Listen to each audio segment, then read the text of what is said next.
Class 11th chapter 3 है चुनाव और प्रतिनिधित्व। लोकतंत्र और चुनाव। चुनाव किसे कहते हैं? लोकतांत्रिक व्यवस्था में जनता जिस विधि द्वारा अपने प्रतिनिधियों को चुनती है उसे चुनाव कहते हैं।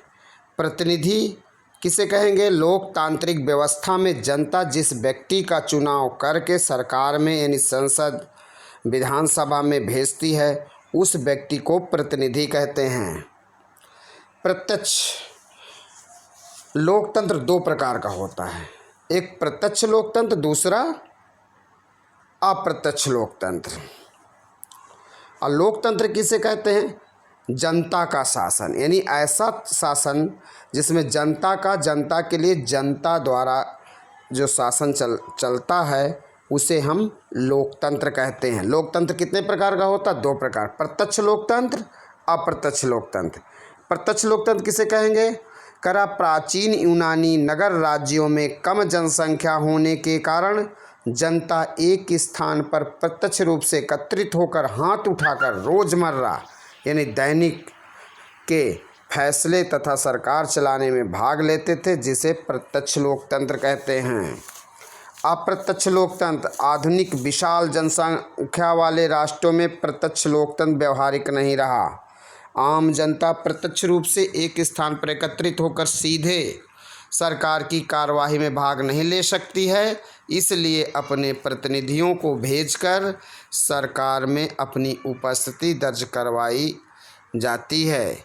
इसे ही अप्रत्यक्ष लोकतंत्र कहते हैं। चुनाव और लोकतंत्र। चुनाव और लोकतंत्र दोनों एक सिक्के के दो पहलू हैं। लोकतंत्र चुनाव के बिना अधूरा है तो चुनाव लोकतंत्र के बिना महत्वहीन है। भारत में अगर चुनावों के इतिहास की बात करें तो भारत में पहला चुनाव सन 1951-52 में हुआ था, जबकि दूसरा चुनाव 1957 में हुआ। भारत में चुनाव की व्यवस्था कैसी है? तो भारतीय संविधान में चुनावों के लिए कुछ मूलभूत नियम, कानून एवं स्वायत्त संस्था के गठन के नियमों को सूचीबद्ध कर रखा है। विस्तृत नियम कानून संशोधन परिवर्तन का काम विधायिका को दे रखा है। चुनाव व्यवस्था में चुनाव आयोग का गठन, उसकी कार्यप्रणाली, कौन चुनाव लड़ सकता है, कौन मत दे सकता है, कौन चुनाव की देखरेख कर सकता है, मतगणना कैसे होगी आदि सभी स्पष्ट रूप से लिखा गया है। भारत में स्वतंत्र एवं निष्पक्ष चुनाव कराने के लिए एक 3 सदस्यीय चुनाव आयोग है, जिसमें एक मुख्य चुनाव आयुक्त तथा 2 अन्य चुनाव आयुक्त होते हैं। मुख्य चुनाव आयुक्त की नियुक्ति राष्ट्रपति करता है। देश के प्रथम चुनाव आयुक्त श्री कुमार सेन थे। मुख्य चुनाव आयुक्त का कार्यकाल 6 वर्ष या 65 वर्ष जो पहले का होता है। सर्वाधिक वोट से जीत की प्रणाली, इस प्रणाली को भारत में अपनाया गया है। इसमें सबसे अधिक वोट पाने वाला विजय होगा, चाहे जीत का अंतर 1 वोट ही क्यों न हो। लोकसभा एवं विधानसभा सदस्य बनने के लिए संविधान में तय की गई विशेषताएं कौन कौन सी हैं? तो पहली बात तो ये कि वह भारत का नागरिक हो, आयु 25 वर्ष की हो, लाभ के पद पर न हो, पागल, दिवालिया या कोढ़ी न हो, आपराधिक प्रवृत्ति का या सजा याफ्ता न हो। लोकतंत्र में चुनावों का महत्व। चुनाव व लोकतंत्र एक सिक्के के दो पहलू हैं। आज विश्व में 100 से अधिक देशों में लोकतंत्र है। जहां लोकतंत्र है वहां जनप्रतिनिधियों को चुनने के लिए चुनाव प्रणाली अपनाई जाती है। चुनाव प्रक्रिया, चुनाव आयोग द्वारा अधिसूचना जारी होना, चुनावों की तिथि, आवेदन करने, नाम वापस लेने की तिथि, चुनाव प्रचार तथा चुनाव प्रचार की निगरानी करना, तय तिथि पर चुनाव स्वतंत्र एवं निष्पक्ष कराना, मतगणना कराना तथा चुनाव परिणाम घोषित करना।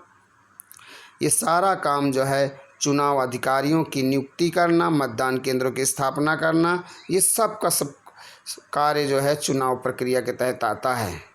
समानुपातिक प्रतिनिधित्व प्रणाली, इस प्रणाली में प्रत्येक पार्टी चुनावों से पहले अपने प्रत्याशियों की एक प्राथमिकता सूची जारी कर देती है और अपने उतने ही प्रत्याशियों को उस प्राथमिकता सूची से चुन लेती है जितनी सीटों का कोटा उसे दिया जाता है। चुनावों की इस व्यवस्था को समानुपातिक प्रतिनिधित्व प्रणाली कहते हैं। समानुपातिक प्रतिनिधित्व प्रणाली के प्रकार।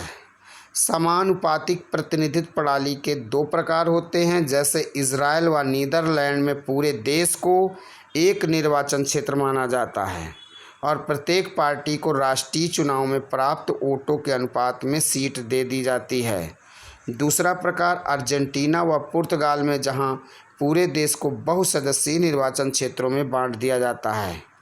भारत में सर्वाधिक वोट से जीत की प्रणाली क्यों स्वीकार की गई? ये प्रणाली सरल है उन मतदाताओं के लिए जिन्हें राजनीति एवं चुनाव का ज्ञान नहीं है। चुनाव के समय मतदाताओं के पास स्पष्ट विकल्प होता है। देश में मतदाताओं को दलों की जगह उम्मीदवारों के चुनाव का अवसर मिलता है जिनको वो व्यक्तिगत रूप से जानते हैं। निर्वाचन क्षेत्रों का आरक्षण। भारतीय संविधान द्वारा सभी वर्गों को संसद में समान प्रतिनिधित्व देने के प्रयास में आरक्षित निर्वाचन क्षेत्रों की व्यवस्था को अपनाया गया है। इस व्यवस्था के अंतर्गत किसी निर्वाचन क्षेत्र में सभी मतदाता वोट तो डालेंगे, लेकिन प्रत्याशी केवल उसी समुदाय या सामाजिक वर्ग का होगा जिसके लिए सीट आरक्षित है। सार्वभौमिक वयस्क मताधिकार। किसी जाति, धर्म, लिंग एवं क्षेत्र के भेदभाव के बिना सभी 18 वर्ष से ऊपर आयु वर्ग के नागरिकों को मत देने का अधिकार।